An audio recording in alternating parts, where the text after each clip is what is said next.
All right, the property prequel will be in the know before you buy. Super pumped for today's ep. We got not only a professional athlete, superstar, great fella, but loves a bit of property. So we're going to dive into a bit of property chat in a sec. But as always, really appreciate all the feedback, leaving them reviews, all that stuff. It really helps because it allows us to be able to gain more exposure and then be able to get greater guests who are going to add more impact and value back to you, the listener. So really appreciate it. Had some epic ones. The feedback on Jen Sinclair the other week. She's doing amazing things. If you haven't listened to that one, give it a listen. Female in the real estate industry. She's doing developments, doing some amazing things down the southern Gold Coast. So check out that one. But today, I thought I'd change it up. We've got a professional athlete in the building. Really keen to pick his brain, but also around his journey in property. I've been following this guy for a while, great fella, and we'll have a bit of a chin wag. But we got the man himself, AJ Brimson, in the building. What's up, man? Not a lot. Keen to have a chat with you. Catch up again, brother. A bit of prop chat. I remember every time we connect, always a bit of prop chat thrown in there, and I always respect any athlete who is at least thinking of things outside of footy.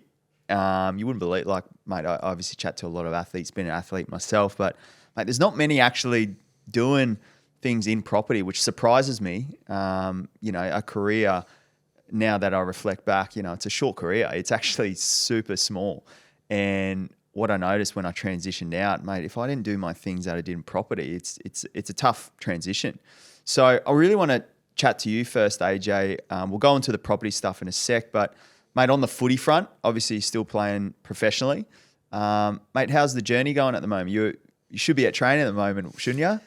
Yeah. So I've been at the Titans, I think, for 7 years now, and we're midway through the season. I've torn the tendon off the bone on the groin. Bryce. Mate, it's a perfect time to catch up. I'm in rehab. I've got a few more days off to do this sort of stuff. But the boys are doing well. They come off a good win against the Broncos, leading into a bye. And we've got a 3-week period here leading into another bye where we had a slow start to the season, but we're hoping to turn it around and make a run for the 8 at the end.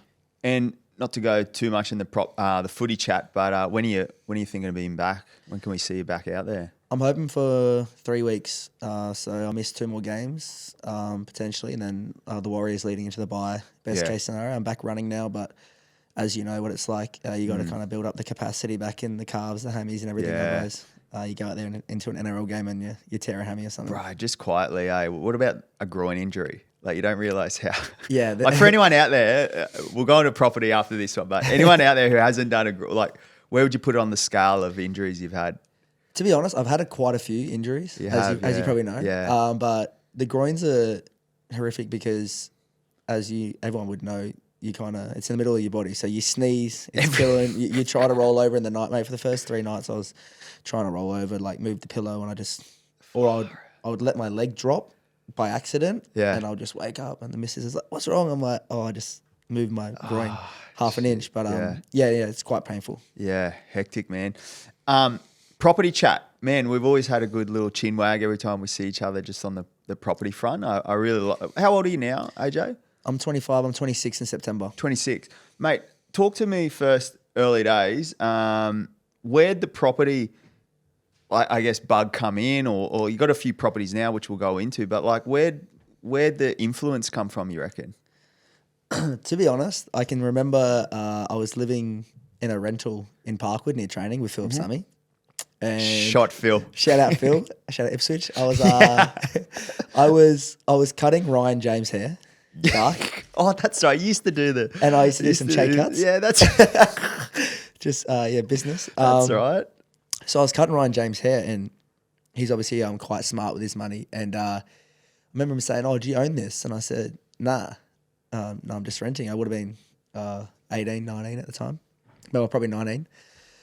And he said, "Oh, like, why don't you buy?" And I was just like, well, I thought you needed like $100,000, to buy something. I think I had maybe 20 grand in savings. Yep. He goes, "Oh, that's heaps." And I was like, "Really?" And he put me on to Eddie Harrison, shout out Eddie Harrison, the broker. And, he called him straight away on loudspeaker. I can remember it like it was yesterday. And he said, "Oh, I've got a young lad here and he's keen to buy." And at this stage, I was just like, oh yeah, like I knew like I wanted to use my money wisely, but I wasn't too into property at this stage.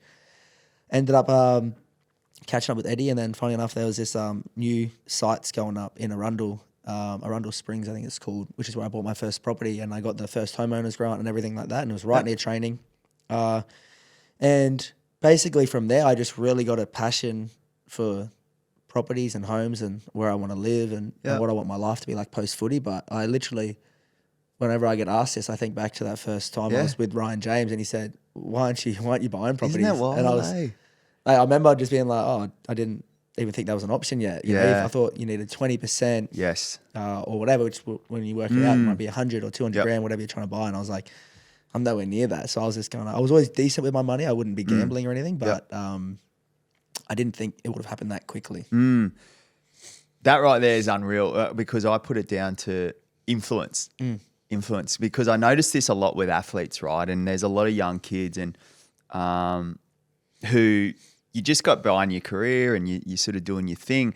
It's not unless someone's kind of shifted your perspective that you even think of it, right? And I remember that's a really good point because, mate, he was my go-to in the locker room. Me and Dark used to always chat property, Ryan James. So that's really cool to hear that he was kind of passed that influence down to someone younger like yourself. I remember when I was playing first grade, I had some of the older guys as well, probably 10 years older, and they just shifted my perspective. I didn't even know what a broker was or those sorts of things. So if you are someone in this listening right now, not only athlete or anyone, have a think of your influences at the moment. Are they all buying property? Because I'm sure Phil Sammy wasn't probably chatting the prop chat back then. He's on the kid chat. So, that's awesome to hear that you had a good influence in someone like Ryan James to get you started. So talk to me then around, I guess, firstly, young guy trying to crack a career. Obviously, that's your priority. The saving side of things, like every young kid I see now just spending money in, money out. Were you disciplined around money habits early on, or were you a bit looser, or? I was always disciplined without having habits. I never had a budget. I just didn't spend my money on things I didn't need. Stupid, yeah. I was happy as to drive my second-hand Holden Astra for the first year and a half that I was playing NRL. Yeah, love it. I actually then I bought a second-hand Golf through the club again, which would have been 10 grand or less. And I only ended up changing that because I ran up the back of Michael Gordon. I ran up the back of his ass after a rehab session. So I think I didn't gamble. I didn't like going to the pokies. Yeah, I would sometimes go out for beers and I would, not be stingy and spend money. But I just wasn't spending on my money on things that a lot of other boys were. Like a lot of boys, like can be into gambling and they'll spend thousands of dollars in a day on horse racing or whatever. And I think I'd max would get up to 100 and I'm like, I don't really want to spend that anymore. But like I had fun and I was earning good money for my age, but I don't know. I wasn't trying to go buy the flashy shoes and cars at that stage yet. At that stage, I think I was kind of always, I don't know why, but a little bit switched on with saving my money without intentionally having those habits. Yeah. It's a really good point. I think that's some really solid advice, I guess, for any younger person, whether you're athlete or not. Just kind of, again, don't compare someone's chapter 20 to your chapter 1. You could have easily, I'm sure, the influence. There's some nice cars rolling into training, and AJ just focused on his career. The Astra's rolling in, and that's okay, and it sounds like, so that's probably number one is understanding. I always say this to a lot of younger people: assets versus liabilities. As soon as you drive that car out the car yard, that liability is going down in value. So it sounds like you probably put it into a better place, which is property that appreciates. So focusing on career then, obviously you started playing some more first grade. Was there a point in time where you're like, all right, like you started playing consistently, more contract talks were coming in? Did you sign like a longer term deal or anything like that made you switch more financial? Or was there like a point in time where you're like, I've got to take this serious now? In terms of property? Or just you as a career, like as an athlete? I've always been lucky. I've never been in a season where I'm coming off contract. I've always re-signed before it's gotten to that, which is what I want to do. I'm trying to remember, but I remember I re-signed back in 2021, which was to the end of 2026. But I think that first period, I think I was on a 3-year deal that led into that. And possibly I re-signed around that 2019, 2020 mark, but I knew I was contracted in. And that's when I thought, like you said, you never know what can happen. Yeah. You know, you might get told, you'll have a long career in the NRL, you do this, you do that, but you want to make sure that you kind of use your money as wisely as possible in case, if something happens tomorrow or you don't get re-signed the year after that, you want to be in the best position you could have put yourself in and not kind of have those regrets. 100%. So I guess I've always had a goal from when I first started rugby league to be in a financial position where in a perfect world, I've got the house that I live in paid off and I've got at least one investment property that is either making me money or nearly paid off. And that isn't an easy goal, but it's something that I'm still striving towards. And I've always just thought like, how am I going to make that happen? And I guess that's, for me, buying property and enjoying property and just trying to ride that wave and hope that it goes up. And then, if I retire and I have to sell something or if I'm in a position at least where you got a bit of a buffer, kind of bit of a safety net. Yeah. You mentioned there, like, was there any influences in the family with property? Like thinking like parents, things like that. Did they buy more than one property? Or were they just kind of buy one, set and forget, and that's it, pay it off? My mum, she likes nice things, so she's always moving around, but it's more like sell, buy, not so much investments. To be honest, I don't think our family's been in the position that I've been in to do this sort of thing. True. So I try do as much with my family. Like I said, I had the house with Will. Yeah. I've got the percentage with Mum, and I've got my oldest brother Charlie and percentage in the apartment. Yeah. Because I want to, I know how hard it is, especially these days. It's getting harder and harder to get into the industry.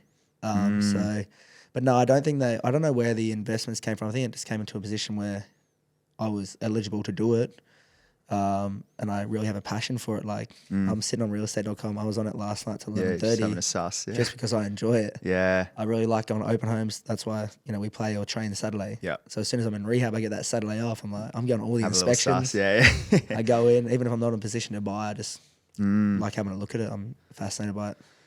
Mate, we'll move into the property side of things now, but just before that, what would be your advice to any younger person or anyone in general that's kind of set in career now? Because it sounds like you're focused on your career, started earning some okay money.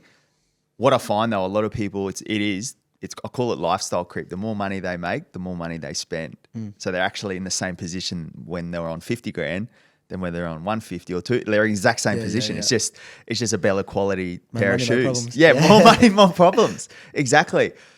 Mate, you wouldn't have been able to get to the next level with the property stuff if you had that mindset. What would be your advice to anyone who might be in that position right now? They're like, I know I should be doing something with property. Look, I'm pretty set in my career. It looks like my salary may go up. Was there any mindsets around that, you think? I think, like what you said before, someone's chapter 20 is different to your chapter 1. And I think the biggest thing I've noticed, because I try to do the Ryan James and I try to tell the younger boys, just get into the industry, get into the property market, like he was trying to help me. I'm always on their case. I'm always on their case. Awesome. That's awesome. I think the biggest thing I've noticed is whether it's social media or whatever it is, people don't want their first place. They think their first place has to be their forever home. Forever home. Love it. And that Arundel house, to me, I was never going to live in, but I was stoked because I was like, holy shit, like I've bought a property. Do you know what I mean? And that didn't bother me. What if it was a townhouse, what anyone thought. To be honest, I did like it. It was nice, especially compared to the place we were living in anyway. It was a lot nicer than the rental. But I think now everyone's like, oh, like you only bought an apartment or you only bought a 3-bed townhouse in Coomera or like that. That 3-bed could make you money or whatever it does for you. But at least you kind of in the market. And I think now everyone sees everyone's nice things, and sometimes people can be a bit fraudulent with So I think my advice would be it's a great achievement to buy something, especially in the industry these days, and you never know where it's going to lead to. It doesn't have to be a forever home. Yeah, love that. That's a bit of brother. What about this one? Off the back of that, I always say to people, it's not about timing the market; it's about time in the market. Yeah. And it sounds like just then you weren't so much worried around timing, the best time to buy. It's like, hey, I had enough for a deposit. I know I just need to get my foot in the door. I'm young. Just get in there. And the rest, I'm not going to live in this forever. Yeah. And I think that's a good one. I call it keeping up with the Jones. It's just like, just fucking get in the market. Yeah, and that's the same. When we moved to Palm Beach, which we might get into, we got that at a really good time around COVID. We got a really good price. And everyone's like, oh, geez, like you did such a good job. And I was like, well, to be honest, I didn't buy it to make money. I bought it because that's where I wanted to live. In the market, yeah. You know what I mean? Like I was just happy to move down there. Yes. This is after Arundel. Yeah. And if it was still worth the same thing I bought it now, like obviously you want it to go up, but I didn't buy for that exact reason. Yep. I bought just because that's where I wanted to be, and Yep. it's turned out well. Yep. But I didn't put all that pressure on myself. Mm-hmm. What's your take on players? Because a lot of your teammates, I'd assume, are renting as well. What's your thoughts? You could have easily rented where you wanted to live. Why'd you go down the just like, all right, I want to live there, I'm going to try and buy? I guess I bought that one with my brother Will, and we kind of had some savings, and we kind of spoke about, we were always down that end. I'd always take my dog down to the Palm Beach Dog Beach. We'd always do that and then drive back to Arundel. And also just knowing that the market will go up. Pumping, So I guess, it doesn't really matter what you pay today because tomorrow it could be anything. And I just thought, if I can get in now, which obviously looking back, I'm glad I did. But at the time, Hindsight. I remember I bought it for $985. At the time, you probably wouldn't be thinking, oh, this is stretching. Mate, it was, Yeah. and it was a lot of pressure around the COVID where Yep. we'd get paid our salaries, Yep. with the comp getting stopped and everything like that. No one knew what was happening, and I was, it was a bit of a risky play, and I was like, oh, it'll work itself out. And now it's obviously been a great investment, but back then I remember telling the boys like Pete and some of the other boys like, oh, it was 985. I remember Pete always said, oh, that's a really good buy, and I was saying, oh, like that's good to hear because I was a bit like. I remember some of the boys like, holy shit, like $1 million. And like back then, $1 million was a lot. I know, yeah. I mean, it is a lot now, but Still, it's, I know, yeah. You know what I mean? It's and I was wild. like, like it's a bit risky, blah, blah, blah. And now it's tough to get a house in Palm Beach under mate. you know what I mean? Again, it goes back to the influence as well, because there's a lot of people I remember in that time that were like, are you crazy buying houses?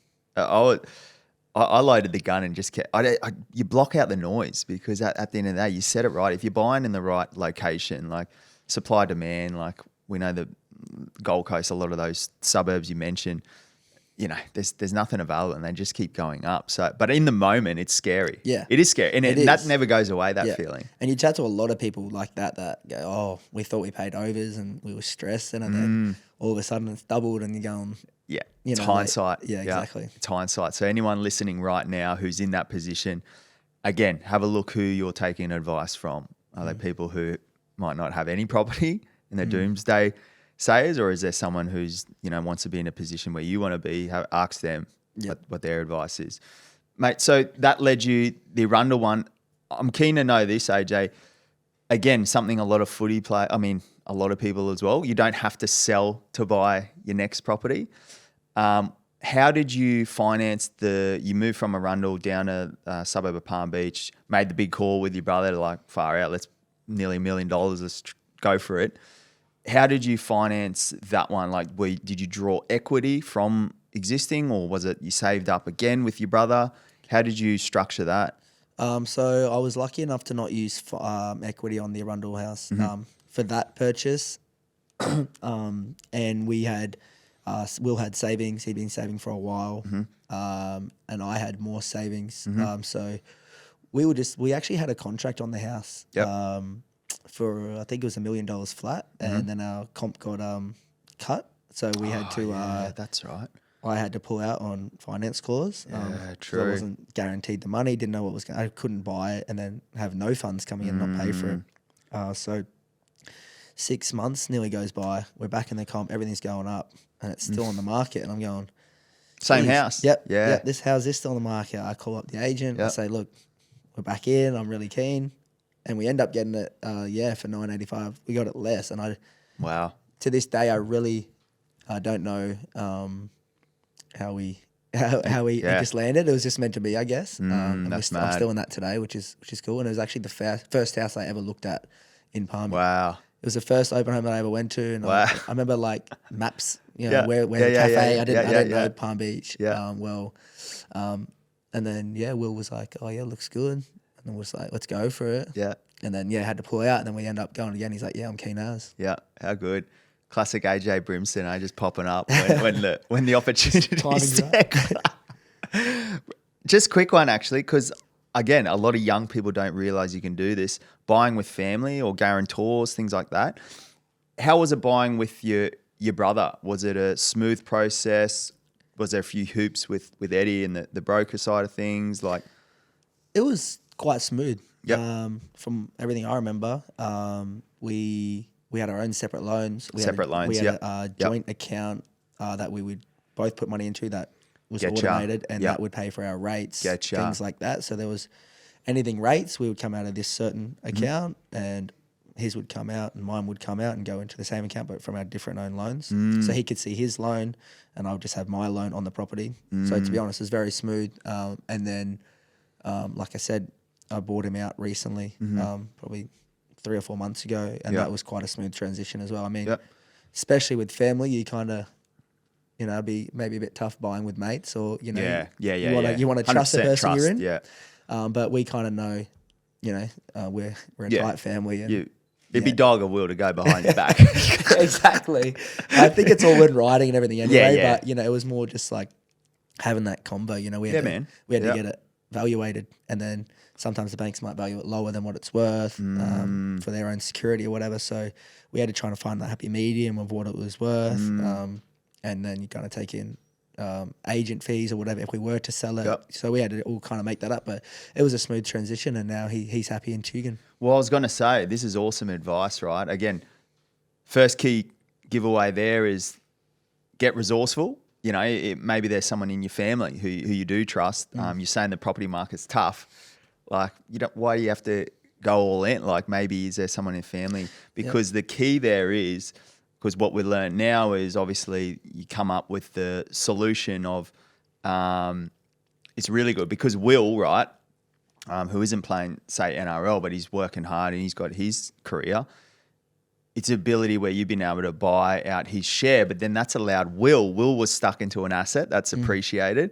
Will now has been able to get into his own property, obviously through the growth, I'm assuming, of what he did there with you early days. So exactly. It just shows like that's an awesome piece of advice for anyone out there. It's like getting resourceful. If you structure it right, I think another key learning you said there was all written out, was like it was all it was all everyone knew exactly what was going on, percentages and whatnot. Awesome.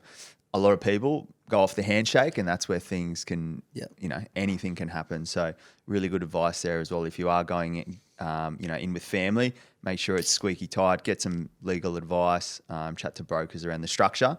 But just know it's a resourceful way that, hey, everyone's complaining around not being able to get in the market, but again, maybe you can team up. Might be an option. Mate, then when did that, you're in Palmy, where did that lead you then? I know you got a few properties in Burleigh then. What was the basis around that? Were you just like, all right, man, now I've got two I want to keep. Now I got the, what's the word when you get the bug? I got the bug. You got the bug. I had the property bug. Yeah. I was just like, man, I was, I think I might have re-signed at this stage, and my income went up again. My borrowing capacity went up, and I was lucky enough, that the Arundel house was paying for itself. Appreciated. The Arundel was paying, so that wasn't really costing me anything. So I was thinking in my head, well, this is perfect. I'm pretty much only losing whatever I'm paying at my Palm Beach house a month. Everything else is saving because I'm only paying pretty much rates and maybe body corp there a year. So that was doing well, and then I, would then go again, chat with Eddie. He'd see where my savings were at. He'd give me little targets or plans or how much I should be trying to save a month to get to, what I want to get to borrow and what my capacity could be.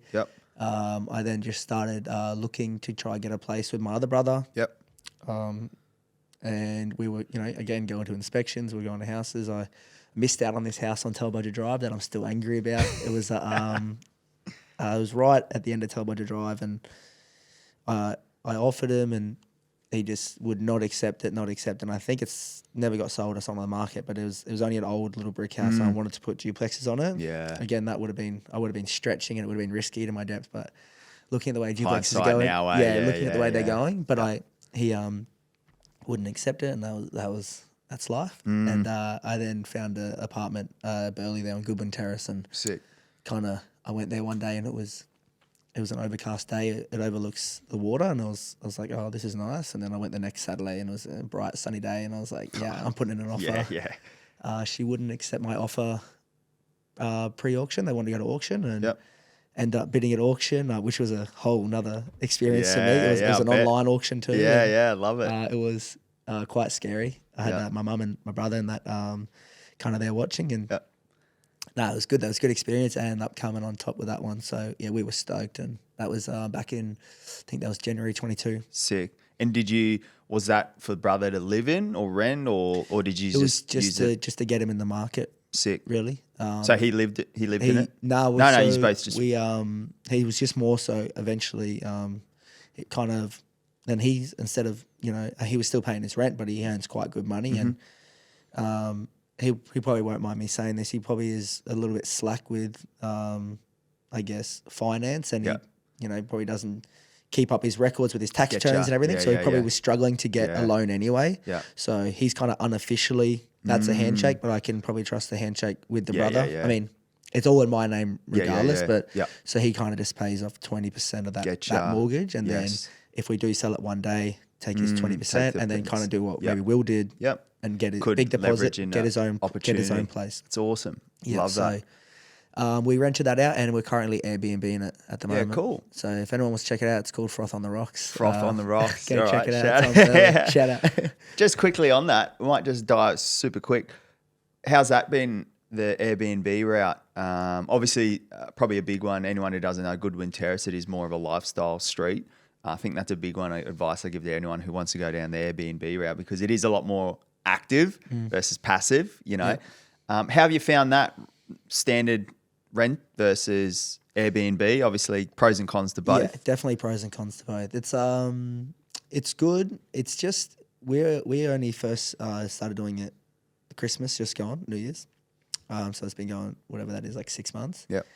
And it's good, like sometimes, especially around that holiday period. Especially Goodwin Terrace. Yeah, mate, you can earn a lot of money there.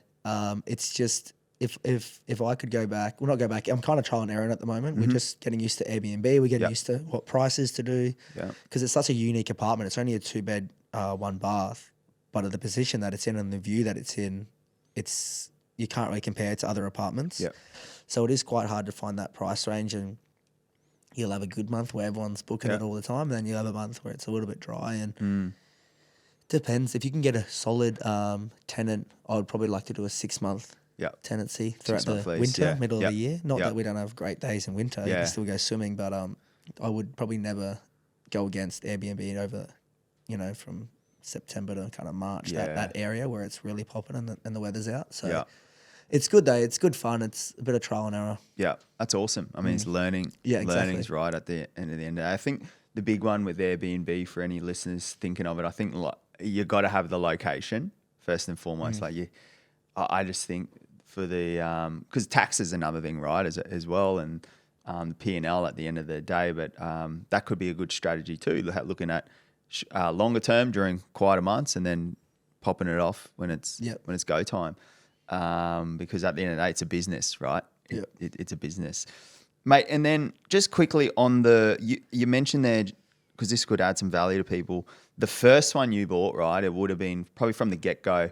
Obviously, you would have been out of pocket a little bit. You mentioned it ended up being cash flow neutral, if not positive, just looking after itself. Yep. How many months or years did that lever shift where it was like, okay, it's pretty much self-sufficient now?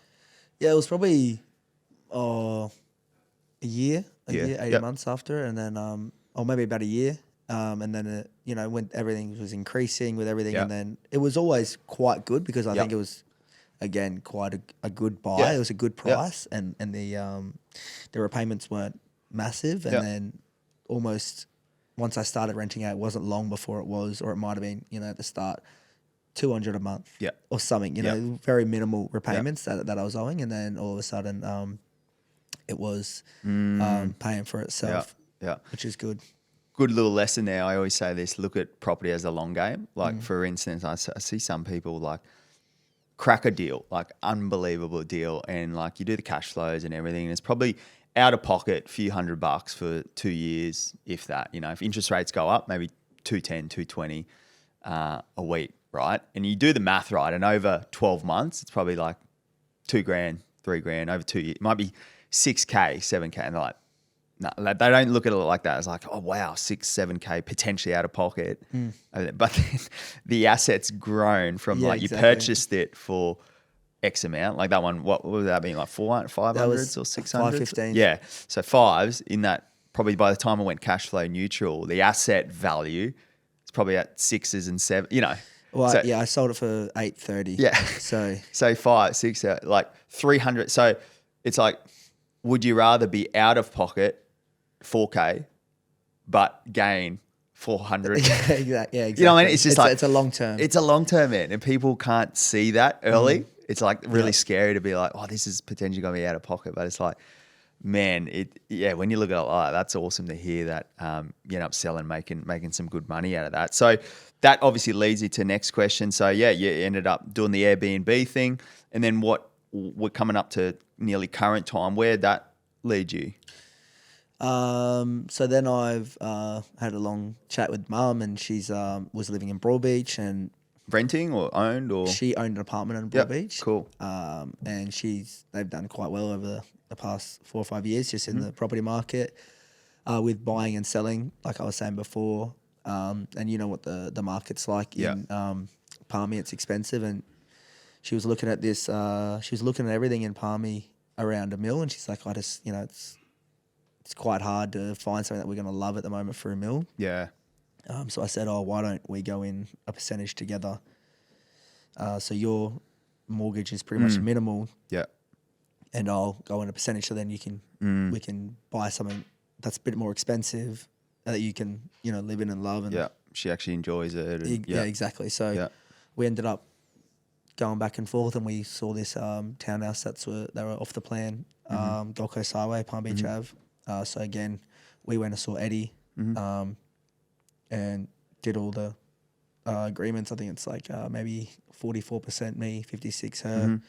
All the funds they put in, what my repayments will look like, yada yada yada. And that's been really good, to be honest. And that's just again like, I'm fortunate enough to be able to have some properties with Mum, brother, and both brothers, which is that's sick. Well, not Will anymore, but he's got his own thing now. It's leveraged into he's done what he's done with it, which is awesome. So yeah, I'm lucky enough to be able to kind of not really, I guess, help Mum, but she's also put in her own money as well. But I kind of don't want her stressing so much about trying to find a big place and having big repayments. Yeah. She's getting older now. I'm like, you need to chill a bit. So it's nearly like a win-win for both, really, at the end of that. Because again, you've got your foot into a percentage of another asset. Exactly, and that's what I'm saying to her. I'm saying, look, again, it's probably a short-term loss for me, but I'm happy to take a little short-term loss so that she can be a bit more free, and then potentially it'll be a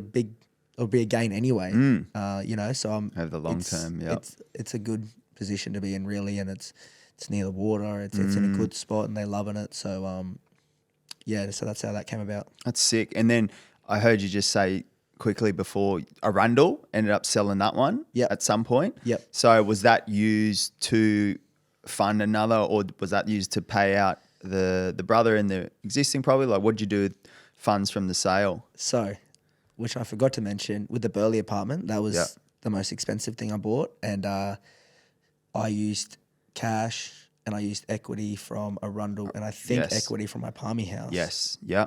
Because I ended up putting in 20% deposit, so I didn't have to pay LMI on that, because I think it just would have been too big. So that's how Eddie kind of helped us like shift that around. Yeah, smart. So then I had those loans, and then Will's. I've got the baby on the way. Will's. We're trying to sort out what we're going to do with the Palm Beach house that we originally bought. Whether we sell it, whether I buy him out, whether we both move out and we rent it to try and keep it. Yep. We came to the conclusion, Will's happy to try and get his own place with his new partner. So I end up selling a Rundle, which was good. Got rid of the equity loan. Equity loan, bang, yep. Got the cash out of that and pretty much transferred that on to Will and took over the remaining of or whatever Will was owed in his percentages and took over the remaining of his loan. Yep. Which is how that came about. Yep. And then increased your sold percent now of Palm Beach, essentially. Yeah. So love it. It's just like I say this to everyone, property is a game of finance. And it sounds like you got a good team around you, obviously, with your broker and whatnot. What would your advice be? Because that's all complex stuff there, I love that chat because, mate, that's the game. But like most people don't understand the thing you just said, right? Like what would be your advice to anyone that, is trying to scale and do kind of things like you're doing? I think I'm in that position a lot and I'm still learning a lot about finance and things in that game. But getting somebody that you do trust, like whether it's a parent or it's a broker. I've been lucky with Eddie. He's helped me a lot over the years, just with tips and just structure. Yeah, and structure and just what's out there and what other people might be doing, the people he deals with, and just insights. But yeah, it's something that, like you said, a lot of people might not know, but I was 100% like that, and I'm still learning a lot in the industry. So getting somebody that you trust, like I said, it could be a parent, it could be a brother, it could be a mate that has done it, that can give you some tips and just asking those questions. So yeah, I guess getting someone you trust. Mate, and what about like for you now? Like what do you reckon's next? I know, congrats by the way, you got a baby on the way, hectic. Yeah, they'll shift the borrowing capacity a little bit now. Unless Huggies want to sponsor suck you dry. Yeah. Mate, that's obviously the priority. Obviously, career and family and stuff like that. But what property, man? I know for sure this isn't going to be you're going to keep going. Nah, man, no way. Just beginning. What's the goal you reckon? The goal for me, I think I was saying earlier about, I want to be in the best financial position. I'm lucky enough to just re-sign with the Titans till 2030. So the goal now for me is to go sit down again, look with the broker and look at what's coming in, what's coming out, of what I think could be possible in the future, whether I end up selling the house I'm in a couple of years and upsize because, mate, we haven't even had the baby yet, and the 4-bed house is already. I'm already thinking, how does everyone do this with 3 kids? Like, it does struggle with storage, our house. So, I'm always looking, and I guess if something really jumps my way, I'll try and do something, make ends meet to try and get it. And I got really lucky with a little house off Coolabah at the end of last year. Yeah, and I did that just for my America trip, so I had no money for America, which was the worst thing ever. But again, that's my problem. I'm just kind of addicted to property and in a position where I shouldn't have bought. I had the money to buy, but that money I was using a lot for the end of season trip. But it was an opportunity that was too good to pass up. Yeah.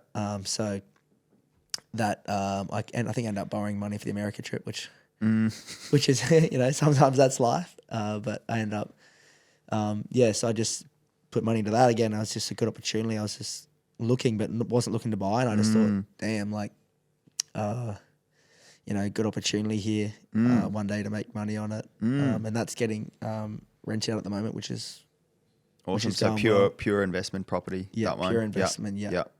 But yeah, what's next? I don't know. I guess just looking at what I can do and what I kind of want to do, and that's the hardest part for me. It's am I happy and satisfied in the house I'm in, and do I want to put everything I own, everything I earn into that house? Yeah.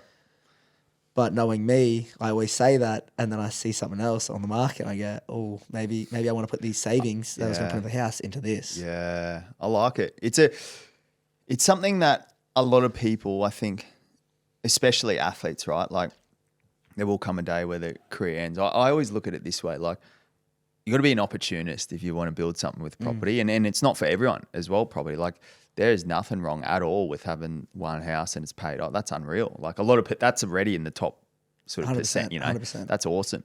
But what I find is a lot of people especially like yourself, like it's like the more you learn though around structure, finance, your opportunist muscle starts getting flexed. And what I mean is you start to realize what is actually possible. And you could potentially, again, I love spreading my equity in deposits over like a loaded gun over opportunities. The more opportunities that, you assess and you think they're going to do well, the more of them you can have over the long term. Again, if you're playing the long game, you fast forward 10 years, all of a sudden your position of owning that one back here that's paid out, which is awesome, you potentially have 6 that are paid off with 6 times the passive income. But it's all around knowing and spotting and sniffing opportunities. And I think a big one for you, I think reflecting on your journey, is structuring things right so the gun's ready. Yeah, and I think a big thing, I'm not too fearful of failing. I'm not too fearful of love that buying something and it not turning out the way I thought, because like what you said, it could make you money, so you were happy to take that risk. And I think I go in that mindset where, oh look, if I buy it for X amount and I only sell it for X amount, that's not the end of the world. If I lost a couple bucks there, but I want to take that risk because I know what I want to be at the end of my career and what I could be. So you would have gained wisdom too. Yeah, I'm not too fearful of, oh damn, I shouldn't have bought that. Like, I might be like, oh damn, that kind of did me in the ass, but hopefully the other ones didn't, and then that's where it's kind of saved me. Yeah, call it like calculated risk. Yeah, exactly. Yeah, anyone successful in property is very good at managing risks and taking calculated risks and taking action. Yeah, bros, you gotta do the AJ and hit the, like, if the short side's on, bruh, take mate, eyes up footy, off the cuff. Bros, that's why it just translates. Your footy translates your property journey, man. You assess the risk and then, bruh, give me the ball. Throw that intercept, damn it. Bro, just to finish on, I'm loving the chat.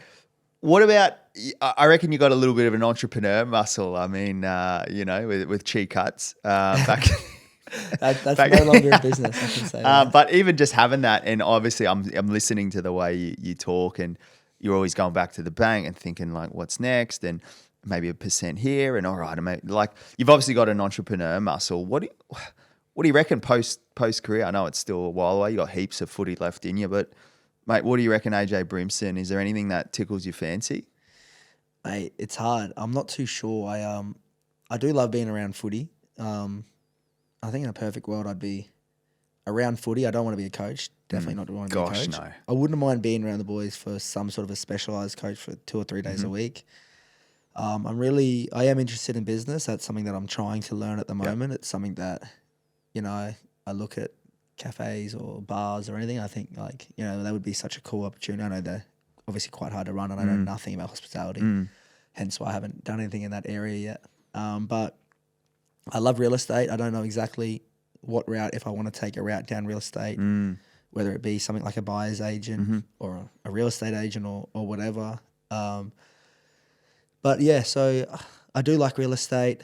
I know I like footy, and I do like the business side of things. So I think over the next six years, or hopefully as I'm playing, I want to take time to invest into little things. Love it. Like you said, whether it's whether it's a business or a clothing brand or a beer company or whatever it might be, whether it's just little bits of income. And like I said, if I lose money on that, that's I'm happy to lose money on that. I'm happy to lose money trying something. And you know what it's like. You end up spending a lot of money with property and that. And I just look sometimes, like the apartment in Burleigh would had a big concrete cancer, and I had to pay all these levy fees, and it was doing my ass in a bit. So then when I go to look at something like this, I'm like, well, I end up spending this sort of money on my property anyway with the levy fee. So I'm like, why would I not use the money that I was paying off that anyway and just bank it on myself or bank it on making this work? Potentially in another asset class, yeah, diversify, I'm happy to spend money when I need to,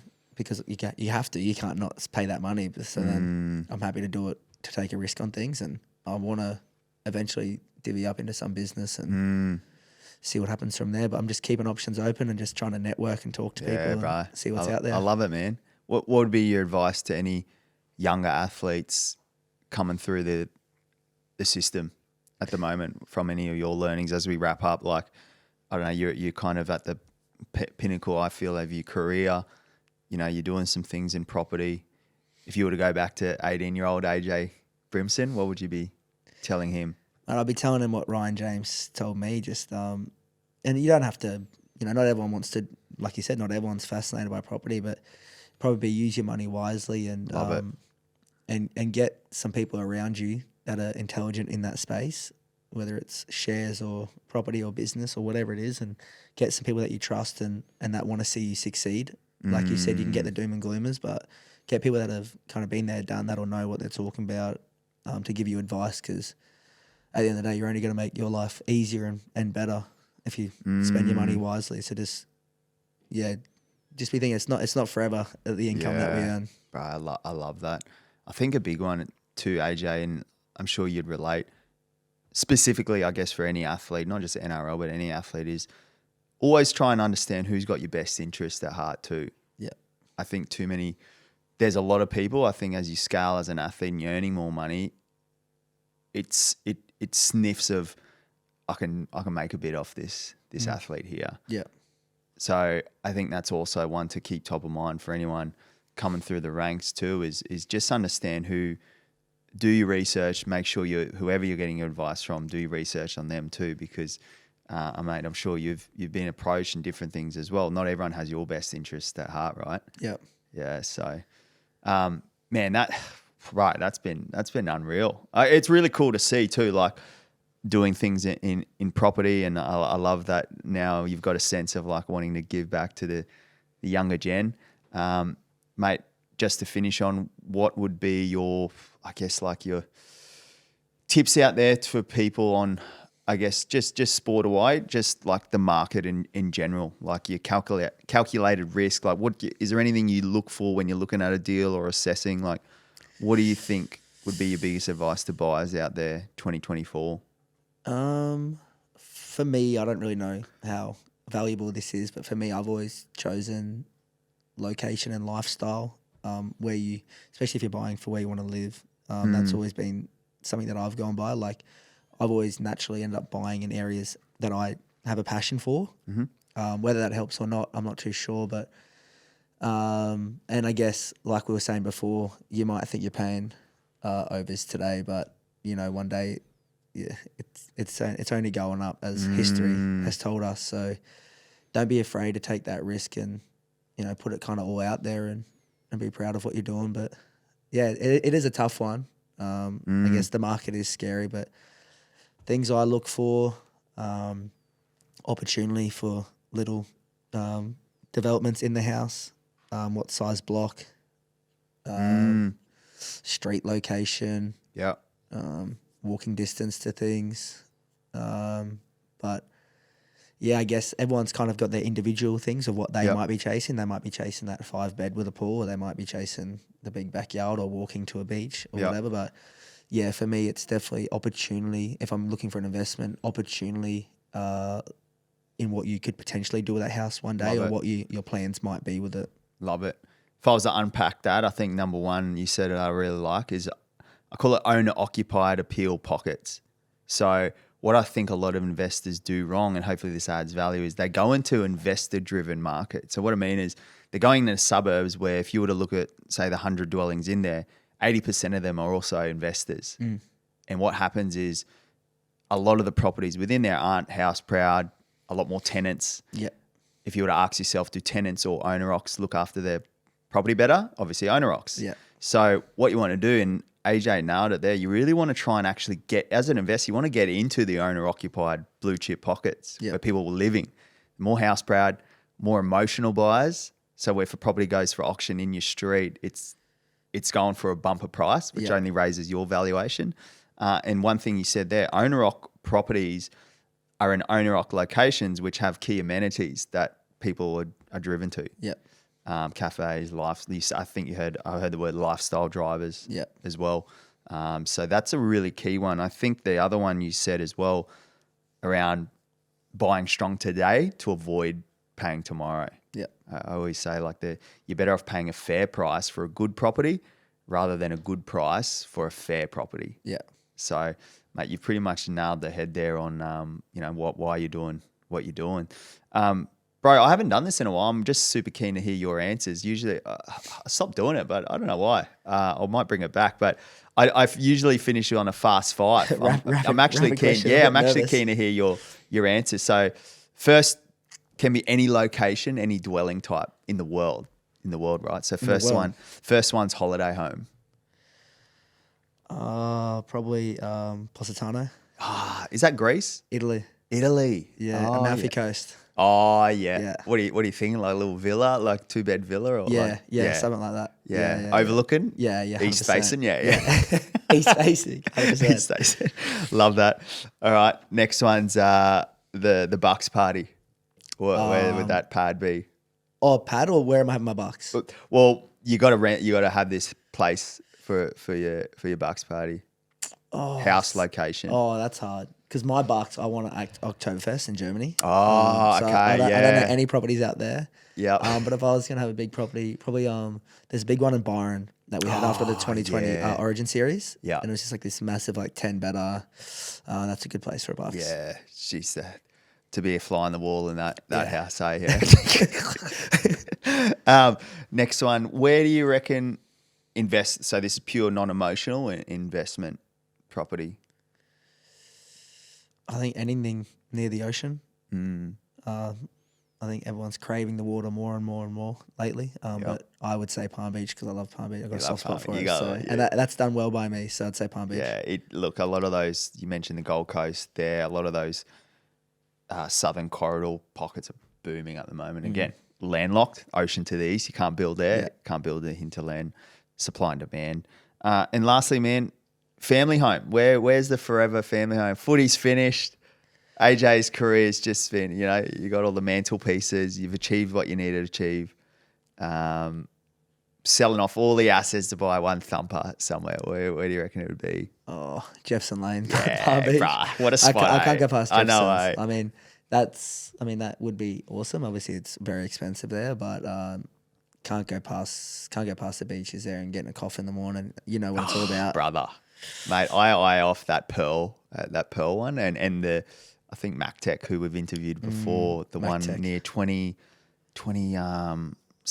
or 5th. It's the one, and it's just pure minimalist on the beach there. Yeah. Up near past 19th Ave. It's just glass, the whole thing. Yeah, and it's just clean, super clean. Yeah. House, a unit, penthouse. What do you think? Just a nice banger home. Just a big house. Yeah. Little undercover, garage and whatever. Not. I think it's the MacTech one that I've seen on Instagram. Yeah. And it's unreal. Oh yeah, it's a G up. Yeah. And it might be the owner's home. Yeah, or something. It's sick. It's ridiculous. Yeah. But Jefferson's. Yeah, and a little cheek cuts reopening or. Nah, Nah, I'm putting the got- tools down on that. I'm putting the tools down. No way. Brother. No way. Well, AJ, man, appreciate your time, especially obviously day off, man, with the injury. I think, man, these sorts of chats are going to go beyond just people listening. I think this is going to be one of those ones that get reshared between athletes, and I know people are going to be wanting to listen to your journey, but more so any athletes, footy players, things like that. Obviously, AJ seems like a good dude, man. Get amongst good people, and where can people find you? If you want to reach out?